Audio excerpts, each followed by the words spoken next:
Bonjour et bienvenue sur la chaîne Le Pouvoir des mots. Ici Mathieu, rédacteur publicitaire.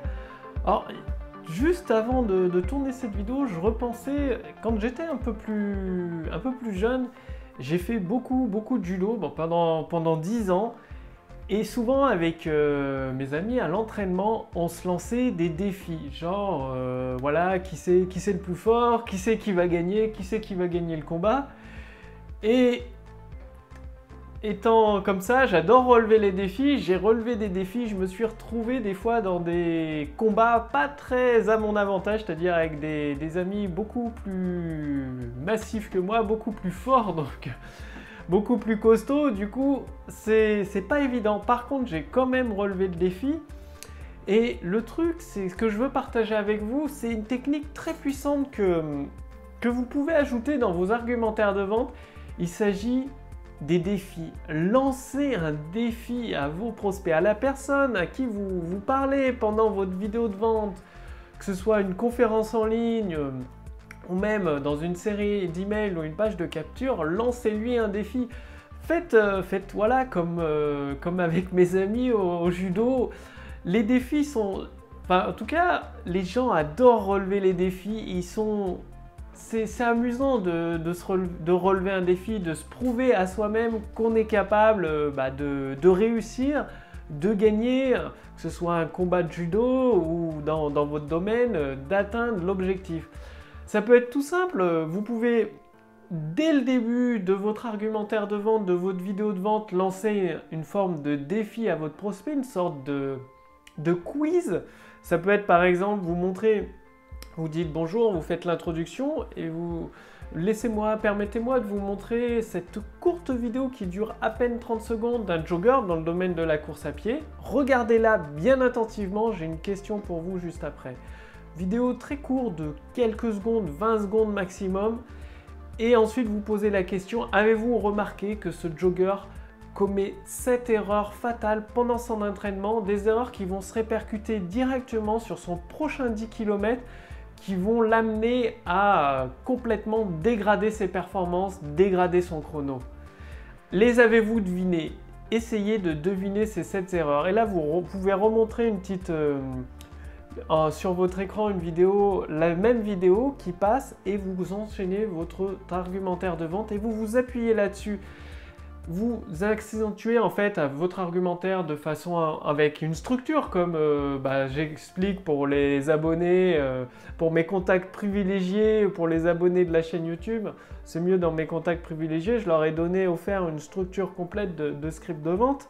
Bon, il suffit de cliquer sur le lien dans la description ci-dessous pour faire partie de mes contacts privés. Vous ne recevrez pas la structure tout de suite, mais j'envoie régulièrement des emails à mes contacts privés, et notamment, ça m'est arrivé d'envoyer des structures pour créer des argumentaires de vente. Il y a juste à les adapter, quoi, tout simplement. Et du coup, pendant que vous déroulez votre argumentaire de vente, la personne en face, c'est un prospect qualifié évidemment, elle va essayer de chercher les 7 erreurs de ce jogger. Qu'est-ce qu'il peut bien faire? Qu'est-ce qu'il peut bien faire? Et vous allez appuyer tout votre argumentaire là-dessus en expliquant, non, il a les bonnes baskets, ça vient pas de là, ce n'est pas lié, les performances en course à pied ne sont pas liées à la qualité de vos baskets, pas besoin de dépenser des centaines et des centaines d'euros pour être confortable et avoir des performances records sur votre prochain 10 km. Et là, vous déroulez votre script de vente et vous allez de cette façon maintenir l'attention et l'engagement de votre prospect. Il va écouter, lire, regarder votre vidéo de vente du début jusqu'à la fin. Et bien évidemment, vous pouvez partager une ou deux erreurs qui sont faites dans la vidéo, peut-être même 3 ou 4. Et la solution, elle est dans votre produit que vous amenez naturellement à la fin de votre argumentaire de vente. Ou alors, il y a l'autre méthode avec le défi. À la fin de votre argumentaire, enfin vers la fin, aux 3/4 à peu près de votre argumentaire de vente, avant d'amener votre produit, vous proposez un défi. Moi, ce que je vous propose, c'est soit vous perdez vos kilos en trop, ou soit cette solution ne vous aura rien coûté. Donc là, c'est dans le domaine de l'amaigrissement. Vous avez présenté votre solution. Juste après votre solution, au moment où vous n'avez pas encore annoncé, vous pouvez annoncer le prix, vous ne l'avez pas encore annoncé, mais surtout vous annoncez votre garantie satisfait ou remboursé, vous la tournez d'une façon. Écoutez, moi j'aimerais vous lancer un défi aujourd'hui. C'est le défi de perdre les kilos en trop que vous souhaitez, tous ces petits kilos en trop qui peuvent vous pourrir la vie. Vous pouvez les perdre, j'aimerais vous lancer ce défi. Appliquez simplement les 7 étapes dans votre quotidien, dans le prochain mois.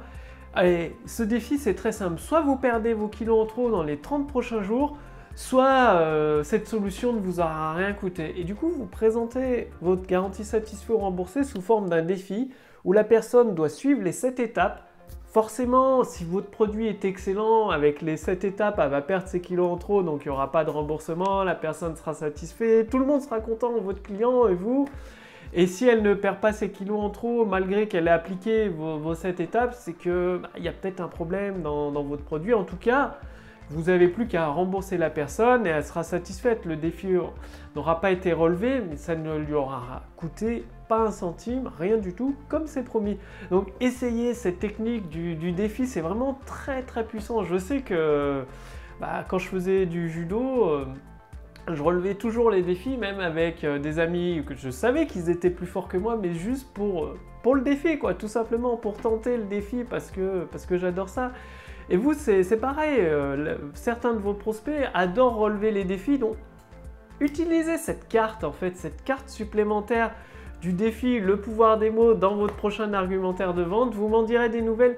Et justement, si vous voulez aller beaucoup plus loin, comme avoir toutes les étapes pour utiliser le pouvoir des mots, comme je vous le disais tout à l'heure, avec ma liste de contacts privilégiés, je partage des modèles prêts à l'emploi, il n'y a plus qu'à les adapter à vos produits, à vos services. Je partage également des stratégies directement applicables dans votre activité. Pour ça, c'est très simple, il suffit de cliquer dans le lien dans la description, sur le lien dans la description sous cette vidéo, ou sur le lien dans le statut Facebook au-dessus de cette vidéo. Vous ferez ainsi partie de ma liste de contacts privilégiés et chaque jour vous êtes assuré en mettant en place, vous recevez directement à votre boîte mail des stratégies, le pouvoir des mots directement à mettre en place dans votre activité pour transformer des prospects qualifiés en clients et même des clients en clients en répétition. Et tout simplement en utilisant le pouvoir des mots, sans vous prendre la tête avec la technique, sans créer des vidéos pro, quoi, sans dépenser des dizaines de milliers d'euros dans des vidéos pro. Non, tout ça avec simplement des idées. Il y a toute une architecture, une façon à utiliser que je partage avec ma liste de contacts privilégiés. Donc, cliquez sur le lien dans la description sous cette vidéo ou sur le lien dans le statut Facebook pour faire partie de la liste de mes contacts privilégiés. Quant à moi, je vous dis à demain pour la prochaine vidéo. Salut!